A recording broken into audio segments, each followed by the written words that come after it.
my name is Amanda Rene, and I am a QC Makeup Academy graduate, also a student ambassador, and today what I'm going to talk about is my holy grail makeup products that I have in my professional kit, and why I like them, everything you need to know about it. So if you're interested in finding out what I have in my makeup kit, please keep watching.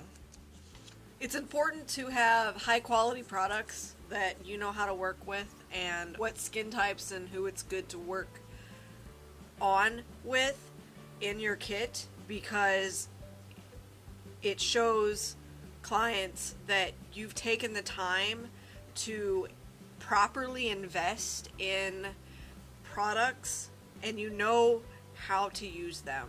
Will provide a lot of trust with the client, and you know, will have confidence in your ability to do the job that they're paying you to do. Okay, so let's get right into it. The first thing I want to talk about is this Glamglow-Moisture Moisturizer. It is suitable for all skin types. It absorbs quickly. It doesn't leave a film on the skin, and it is non-greasy, which is really important. It just provides a nice base to apply makeup to. It gives the skin a little bit, makes it a little more plump. It just provides an extra bit of moisture to help, you know, everything just sit nicely on the skin. The next thing that is really important is, especially for space sake, is a sort of foundation palette. This is specifically a conceal and correct portion of it, but as far as a holy grail item, as a makeup artist, it makes much more sense to have a foundation palette that you can do use all your cream products, your foundation, your concealer, your contours, everything. It condenses, a lot of products into, a small space.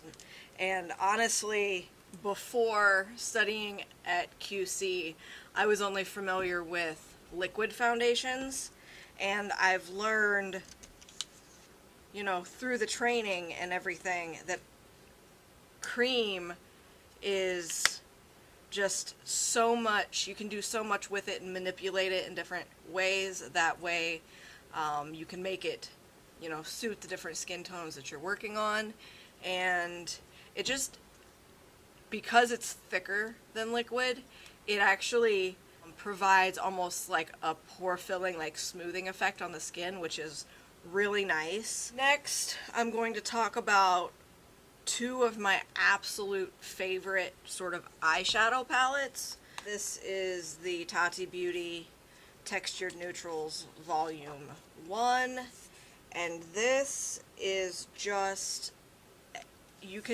goes from, it's a very neutral, it has cool neutrals, warm neutrals, and you literally can go from a very basic everyday look to just the most dramatic, glam, sultry, just bold look with just this palette. You can do a lot with it. It's extremely versatile, and it's very, very easy to work with as well. Next, we are going to talk about, this is the exact polar opposite of the last product.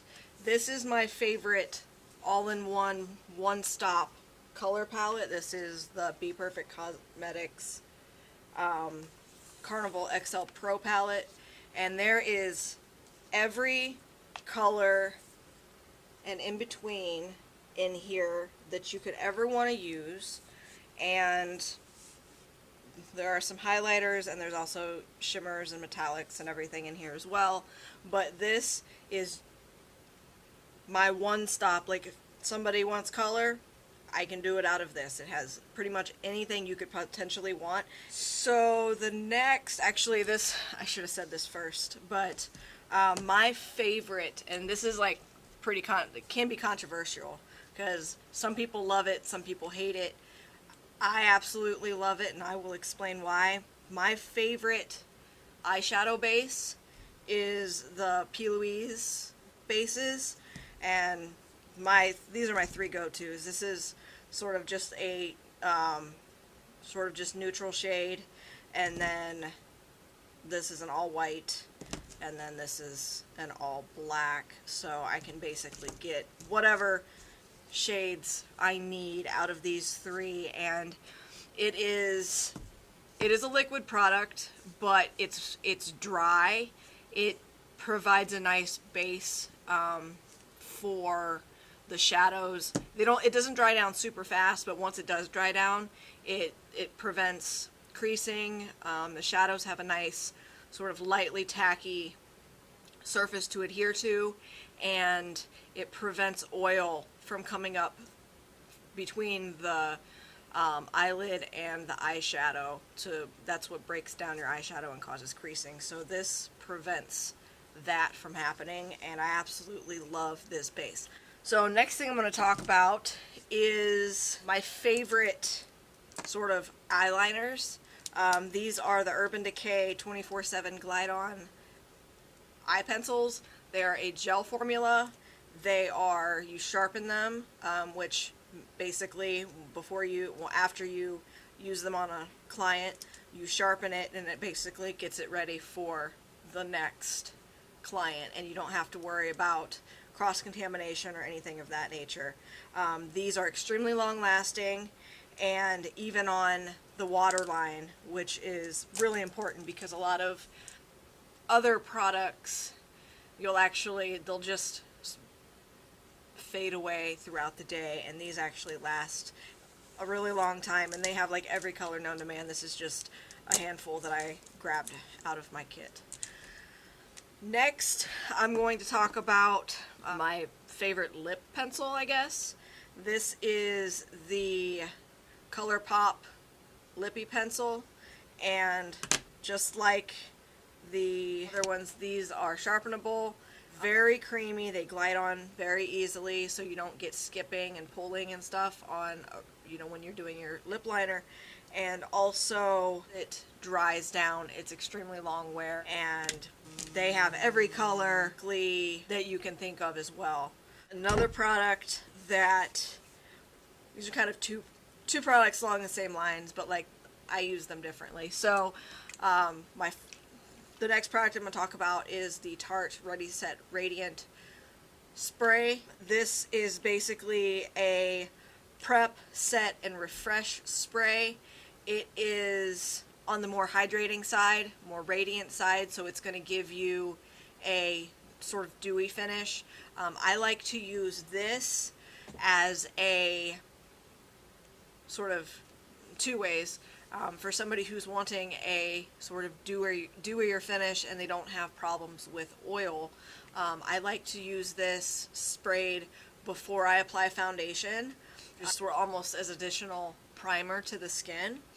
And then after I do basically the base, powders, do everything that I'm doing to the skin, I will spray that over the top of it, and it's sort of going to just make everything look more skin-like, and it's going to give that extra little bit of radiance to the skin, which is really nice. And then this is another setting spray, which is basically the polar opposite. This is the Urban Decay All Nighter Spray. This is a long wear. This is more of a mattifying spray. It's not going to give any radiance. So for people who have oil,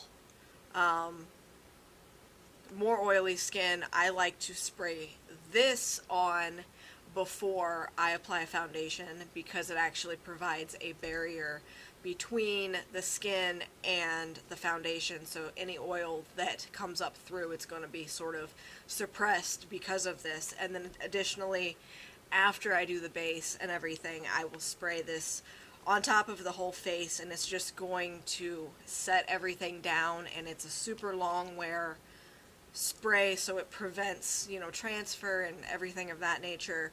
Don't recommend it if you have super dry skin, because it'll dry you out. That's why I use different setting sprays depending on the skin type. Sort of as a bonus situation, this is sort of like unsaid things, but if you're not familiar with you know, makeup artistry and the correct sanitation, the way to do things, these aren't necessarily holy grails. These are just absolute necessities that you need in your kit. So basically, hand sanitizer, potting spatula, and palette. So your cream products, you don't dip into the actual pan of the product. You remove it with a clean spatula and put it onto a palette, and you can mix and draw from that and not from the clean product, because you're going to basically contaminate it and you can't use that product on another person. These are things that if you've gone through